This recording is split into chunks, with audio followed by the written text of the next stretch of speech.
What's up guys, and welcome back to another episode. This week I am going to be testing this, which is the Ariel Rider X-Class.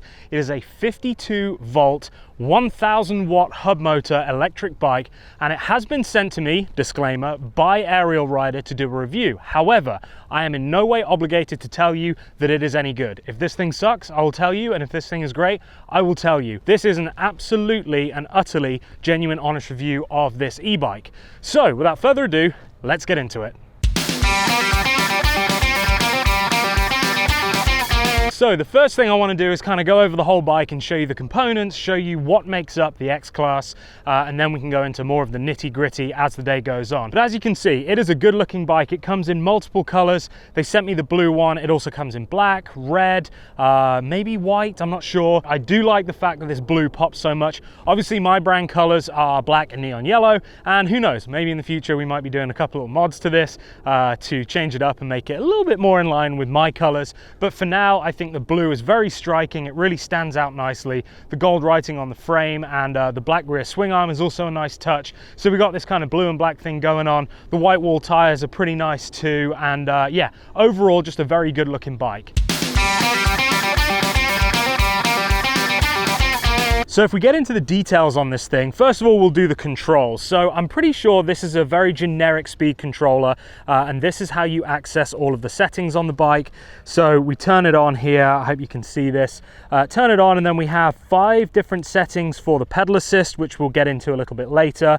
It shows me my trip. So I've done 36.6 miles on this bike. I wanted to make sure that I had some miles under my belt before I told you guys what I thought about it. We've got the speedo here, we've got the battery, and then if you click this underneath, we can also see my average speed, 9 miles per hour. That's on this trip getting up here. Max speed, 39 miles per hour, true 39 miles per hour. That was going downhill. And then we can also, I believe, yeah, so odometer, we've got 36 miles since I last reset that. Time spent on the bike, 3 minutes, 42 seconds, I believe, unless that's 3 minutes 42 seconds to do a mile, who knows. But there's lots of things in here that's quite cool, so you can go through and cycle through these and, you know, be nerdy. I honestly leave it right here. So my speed, my pedal assist mode, and then my trip computer. That is how I leave this display. Moving on to the other side of the controls, we have this Shimano 7-speed shifter. So you push here to go down, push that way to go down through the gears, and you push this way to go up into the harder gears. I leave mine set on 7, which is the hardest gear, and that is all selected by the Shimano Altus rear derailleur here, which has got this nice derailleur guard too, stop you from smashing it up. But yeah, really high quality components. Shimano chain rings. It's got this very nice little chain guard here, chain stay to kind of keep the chain on. So hopefully you won't have any issues with it falling off, because that's always a pain in the butt when it does that. But yeah, so drivetrain, very nice indeed. These cranks, I'm not sure if Ounce make good cranks or not. It's been a little while since I've been into the mountain bike scene, so I'm not sure who are good now and who aren't, but they seem pretty lightweight, nice and strong, well made, sturdy. They haven't come loose yet. So as far as I'm concerned, if they hold my pedals on and they attach me to the drivetrain, it's good in my book. We have these rear pegs that fold down that are nice. They click in with this little bearing. So yeah, again, nicely made stuff. The rear shock on this, you can adjust the rebound here so you can have it soft and firm. I sort of have it somewhere in the middle. Honestly, this thing, and again, we'll go into more detail on this later, this thing isn't gonna save you from any huge bumps, but it does make the ride nice when you're just cruising along the road and you've got the odd little bumps here and there. Then coming up front, we have these forks, which are a cool inverted design. So we've got the upside down forks. Again, they're not for downhilling. They're not gonna stop you from hurting yourself if you go over some like crazy big pothole, but they are nice and they do give you like a more comfortable ride than say my Super 73, which has a fixed front and rear, so it's a fully rigid bike. It's definitely much more comfortable than that. And then if we look at the brakes, which honestly I was the most surprised about when I unboxed this thing. So the brakes are Tektro hydraulic disc brakes. So my Super 73 actually comes with Tektro cable disc brakes, and the cable has snapped on my bike that I've put the most miles on. I have 2 of those Super 73 Z1s, and yeah, the cable has already snapped on one of them. So I'm really pleased that this comes with the hydraulic discs. You get a lot more stopping power and they feel really, really good. They've got these very nice levers as well, so metal, nice and sturdy. They feel nice. When you pull it to the bar, it stops. There's no real like play in there. Very, very nice indeed. And then in terms of the bars themselves, they're these kind of back swept riser bars. As far as the stem goes, I have mine set as high as it will go because I wanted the riding position to be up. If you look at the pictures on the website here for Ariel Rider, they actually have this set further forwards. And honestly, I feel like I would be much too far leaning forwards if I had it set in that orientation. I'm 6 foot and this is about as low as I would want them. And I think I am going to be changing out these bars here eventually, but for now I wanted to review the bike in its format that it comes in. It comes with these leather grips with the little palm rests, which again, they're kind of nice, but honestly, you know, the leather's not the grippiest, and with this quarter throttle here, I have actually had an instance where I was on the throttle and I ended up slipping off because you have to release your grip from here to twist the throttle round. Now, before you guys comment, this fender, I believe, is on back to front. However, the reason that I put it on this way is because I think it looks better. With this flat bit on the front, I don't think it looks as good. I like this little like, boop, little turn up bit. So I do believe that this is on back to front, but it's because this, I think, looks better because it kind of matches where you've got the little ducktail off the back and you've got the little ducktail off the front. So let's talk about the looks. Overall, I think this bike looks awesome. This has the short seat on it right now, but they do offer an additional longer seat, which is, I think they call it the banana seat. That's for if you wanted to take a passenger. Obviously, we've got these pegs on the back here. So if you had a pillion rider, they can put their feet back here and be out of the way. That bolts onto these 4 little holes here, and it gives you this much extra seating.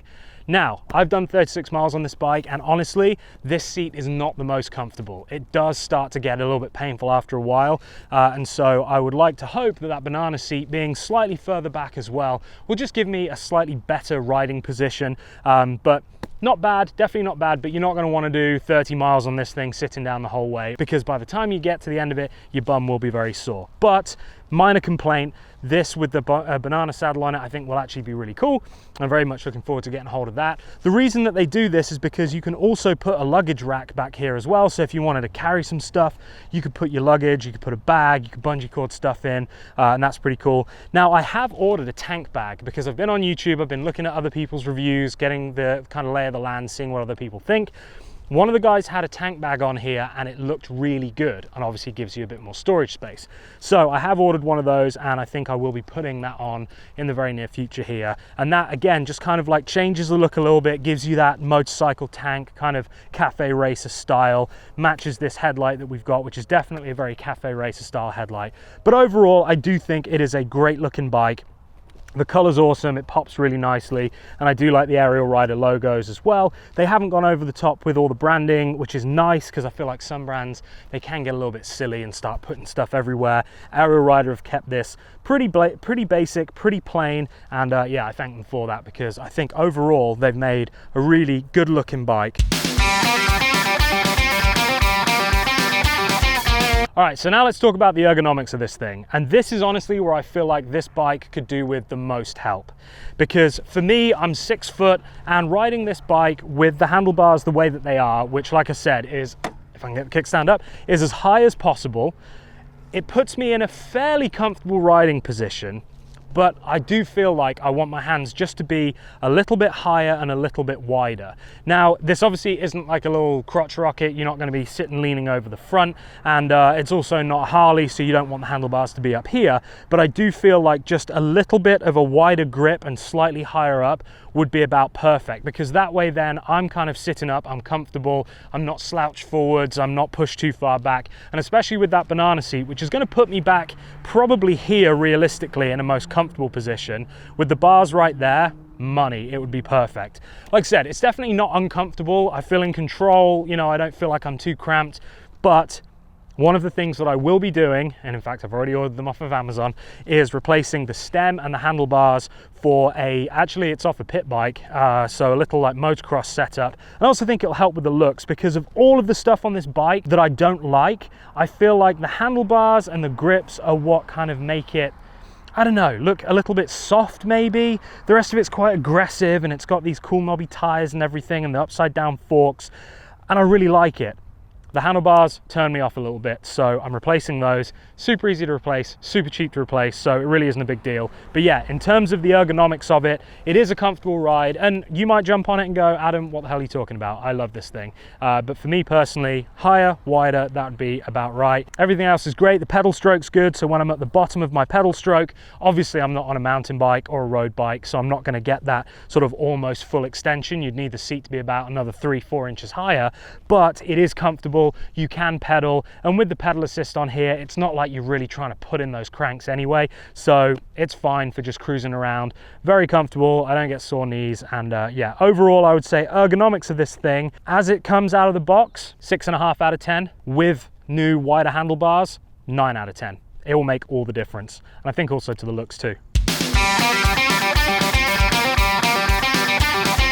We are on the move, because if I'm going to talk to you about power, I need to show you how powerful this is, not just tell you. And for that, I need the help of some specialist equipment. All right, so let's talk a little bit about the pedal assist. Like I said, it has 1 to 5 on the options for that. 1 basically means that when you pedal, it gives you a little bit of throttle, like a little bit of throttle assist. And so that's gonna help you just kind of cruise around if you do still want some exercise, but you also don't want to put in all of the effort of pedaling these big, fat, big tires on a kind of cramped frame. So I would say that 1 is perfect for if you're just like cruising slowly around on a bike path, or somewhere where you really don't want it to like take off and end up putting you into the back of somebody. Then if you go up to number 2, that is perfect for sort of getting up minor hills where, again, you still want a little bit of work, but you also don't want to have to pedal the whole bike. And then 3, 4, and 5 is when you start getting kind of silly, and you essentially just put in a quarter of pedal turn, and that ends up giving you like full ponies, and if you're not careful, you will fall off the back of the bike. So the pedal assist is very, very cool. Not something I'm used to because my Super 73s didn't have it, but now that I do have it, I use it all the time. So on my Super 73s, all I do is use the throttle. I very, very rarely will actually pedal. On this, I would say that I pedal probably 85% of the time, and then for the remainder, then I'll use the throttle. So once I get above about 26 miles per hour, then I have to use the throttle because I run out of gears. Even with the gearing on here set to the hardest, I still can't keep up with the speed that the motor is able to push along at. And as you'll see in a minute, this thing is actually really fast.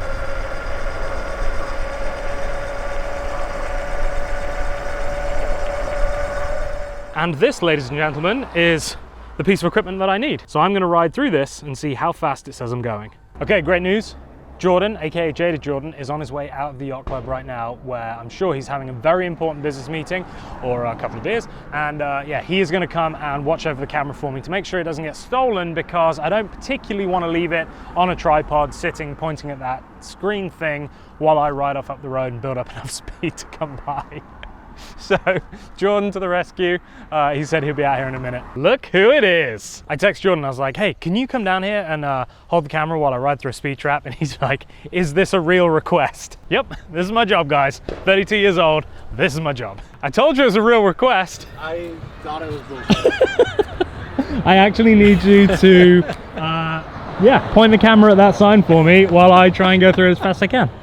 No problem. Perfect. Happy to help. Okay, so Jordan is set. I'm gonna see how fast I can get through this. Just to make this more interesting, how fast do you think I can hit? 26. 26? 26. If I can go faster than 26, you have to buy me a beer once I'm done filming.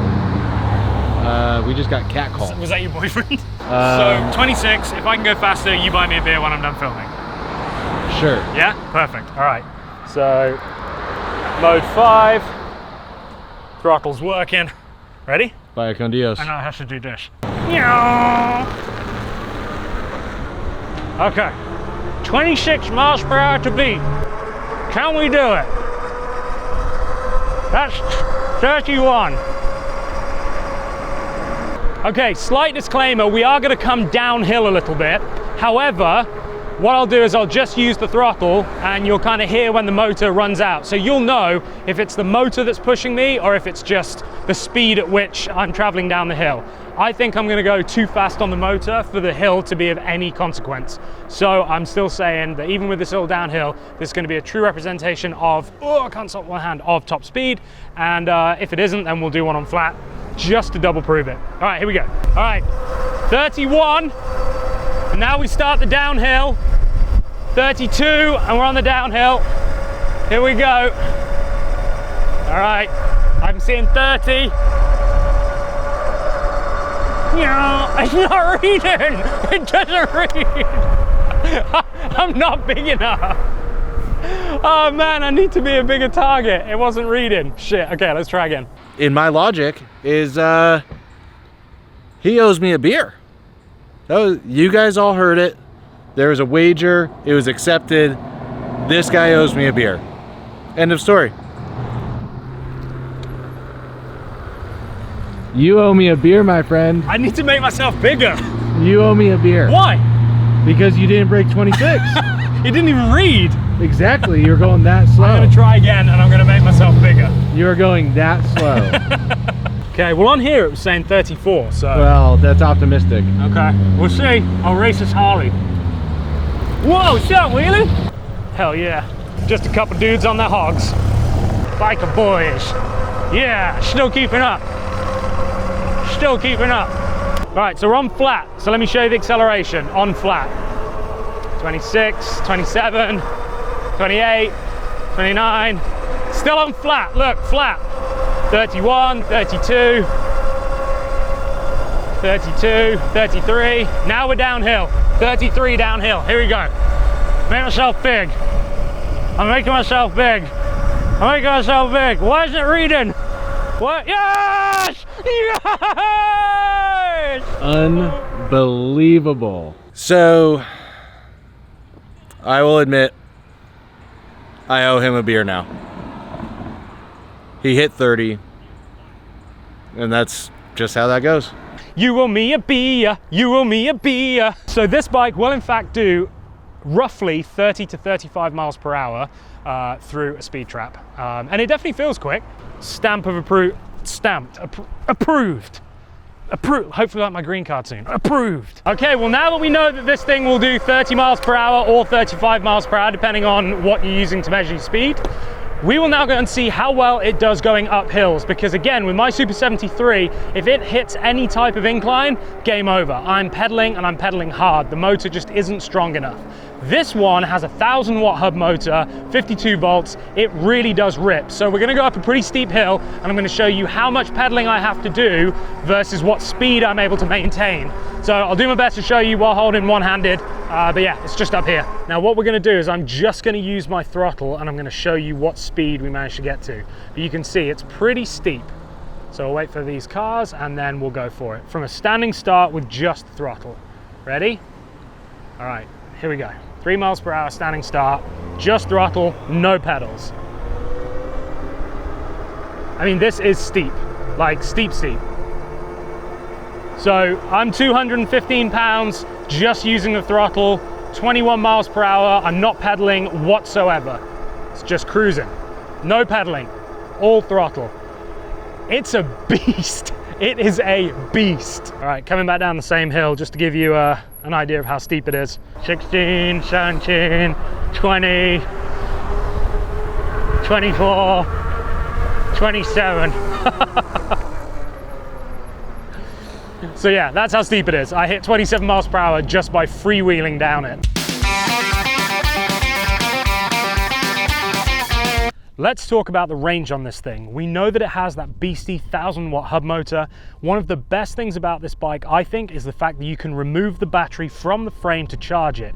That means that you don't need to have the bike with you when you want to top up the power. So if you live in an apartment or if you live somewhere where you cannot bring the bike near to a plug, then you're able to just unpop the battery. There's a little key that keeps it locked so that if you lock it up outside and leave it for a little bit, no one can steal your battery. And yeah, that just makes a huge difference difference. It's not something I'm used to. My Super 73 Z1s don't have that, and so when I realized that I could take the battery off, it made a massive difference to me, because like I said, having to plug the bike in is a bit of a pain in the arse. I'm always running cables around my garages to try and plug my two Super 73s in, and so yeah, this makes a massive difference to me. I wanted to ride this thing for a few miles before I gave you my opinion on it, and right now we are at 44.1 miles. Now, to do this review, when I started, it was at 36.1 miles. So I've done 8 miles exactly, and if you look at the battery indicator here, you will see that it in fact hasn't gone down even 1 notch. So right now it's still showing full battery, even though I've ridden this 8 miles. I can tell you that the very first time I took this out, I went out and I did 25 miles and it was still reading 2 bars of battery left. Now that was a mixture of pedal assist and full throttle, like long runs at top speed, going up hills, testing out what the motor was like. I really did ride it in a variety of ways, so I wasn't nursing the battery. So what I would say is, if you live somewhere where it's quite flat, where you don't have to really stress the motor too much, and you were to use the pedal assist option, so you are doing a little bit of the work, I would say that it would be reasonable to think that you would see 30 to 35 miles easily out of this battery. Also, don't forget, I am 215 pounds. I don't know what that is in stone or kilograms or whatever. You can work it out. But I am a heavier guy, and so the fact that this thing is able to lug me around for that duration is very impressive. So if you are lighter than me, then you can expect that range to improve, and also your acceleration to improve too. Top speed, it doesn't make a difference, but certainly your acceleration and your range is definitely going to be affected by how heavy you are. I believe this is rated up to 300 pounds, which means that you can take a passenger. So yeah, it's definitely built to carry weight. It has this luggage rack, like I said, on the back too, and so that really does kind of compound the fact that they made this bike to lift weight and go the distance. I would say that this is probably the perfect combination of speed and range in a compact package. It isn't particularly heavy. You can lift the bike up if you need to. I mean, it's definitely not light by any means, but if you needed to get it up some steps or that kind of thing, then you'd be fine. This is such a great little package for doing exactly what I do, which is going from my house, cruising down to the beach, going out for dinner, going out for drinks, that kind of thing. Just getting about when I don't want to take the car and I don't want to walk. It's perhaps a little bit too far to walk. The other day I went to Jordan's house. From my house to Jordan's house is about 4 or 5 miles, I would say. Way too far to walk, too many hills and stuff. I hopped on the bike and literally 8 minutes later I was at his house. Like, it's just so easy, so convenient. You keep up with traffic in the 30-mile-an-hour speed limits, which is amazing. People look at you like, wow, this is definitely faster than I expected it to be. You've got a brake light as well. That's one thing that I didn't show you before. If you push and hold the plus button, it turns on this headlight, which is a cool LED headlight. I am actually going to be upgrading that for a brighter bulb. I've seen someone that's done it, and I figured that if some is good, more is better, so why not make that headlight as bright as possible. And then you've also got the tail light, which is going to be difficult to see because it's bright out here, but if I pull on the brake, hopefully you can see the bottom illuminates so that people can even see when you're braking. And the nice thing is that it means that if you are riding at night or when it's getting a little bit darker, then you don't have to worry about, oh, did I remember my lights? You've got them already on the bike. So this is a little commuter, a little beach ripper, whatever, is great. The tires also, they're perfect for this kind of stuff. They're not too knobby that they hum around and, you know, are uncomfortable, but they are grippy enough that on this, where you see we've got this like loose sand, they do a good job of displacing that and giving you some good traction. So I think overall, certainly for what I need, this is a great little package. So to summarize, this has to be one of the best e-bikes I've ever ridden. Now, like I said, I'm very familiar with the Super 73s, and I also rode the Onyx that I took to Catalina. This is a true e-bike. You can pedal it, you can take it anywhere, you can park it up, you can ride it on the bike path. No one's going to look twice. The Onyx, you're probably going to run into a bit of trouble because it looks like a motocross bike and it performs like a motocross bike. So I would discount that in comparison with one of these. This is going to compare to your mate bikes, your Super 73s, all of those that are coming in around that $2,000 to $3,000 range. And honestly, I think this is probably the best bang for buck you can get right now in 2021. The components on this are amazing. Shimano stuff, you've got the Tektro brakes, even down to like the forks and the suspension. It's all good stuff. It doesn't feel like it's going to break. The wheels are nice, the tires are good. Everything feels solid and well made. When I was putting this thing together, which is very easy by the way, you just have to assemble the handlebars handlebars and you have to put in the front wheel. That's it. Super simple. Took me about 15 minutes and all I did was cut my knuckle here because I over tightened the front axle and I slipped and hit it on the disc brake. But that is no fault of the bike. That is my own because I like to do things up way too tight. But this bike feels so well put together. It's such just a good all-rounder. It's comfortable. I feel like I'd be able to do a little bit of like light off-roading. You know, if you're on some trail, like a dusty trail, I think this would do great. As I said, I am gonna make some modifications, so it isn't perfect. And those things are some handlebars that are slightly higher and slightly wider. I'm gonna upgrade the rear shock probably at some point. I've seen someone else has done that. I'm gonna do a brighter bulb in the headlight. I've got that tank bag, which isn't really a modification, it's just an addition so that I've got a bit of storage space. I don't like this throttle. I don't like the fact that it's this quarter throttle that you sort of have to loosen your grip on the handlebar in order to get on the gas. I would like to see a thumb throttle, so much so that I've ordered one. So when I do my handlebars, I'm also going to install the thumb throttle. I'm going to install better grips because I don't like these leather ones. They're too slippy. My hands have slipped off them before and that's just not safe. So definitely would like to see some better grips. But apart from that, everything else is absolutely spot on. I am thoroughly impressed. When I received the email to ask if I could test this out, I looked at the pictures and I thought, yeah, it looks cool. Who knows? Who knows what it's going to be like? I had no expectations, but it has absolutely blown me away and I love this thing and I intend to use it a lot. As far as I'm concerned, if you're in the market for an e-bike, these retail for $2,099. As of yet, I don't have any type of discount code. I don't know if I'll be able to get one. If I can, I will update the description and there will be all of the information there if I can get you a little discount code on these, which I will work for. But yeah, I would say that this is probably one of the, if not the best e-bike that I have ridden so far, and in terms of things to improve and things to change to get the most for your money, there's really not a lot. Guys, I hope you've enjoyed this little video. I've certainly enjoyed getting out and riding this thing and I will definitely be doing more content. I will be filming the modifications that I do to this. Yeah, if you have enjoyed this, please give it a big thumbs up. That really helps. If you'd like to see me do more reviews like this, let me know because I found this really fun to do and I hope you've enjoyed it. And yeah, if you're not subscribed, please do because I would love to see you here again. And I guess, until next time, remember, don't do anything I wouldn't do. See ya.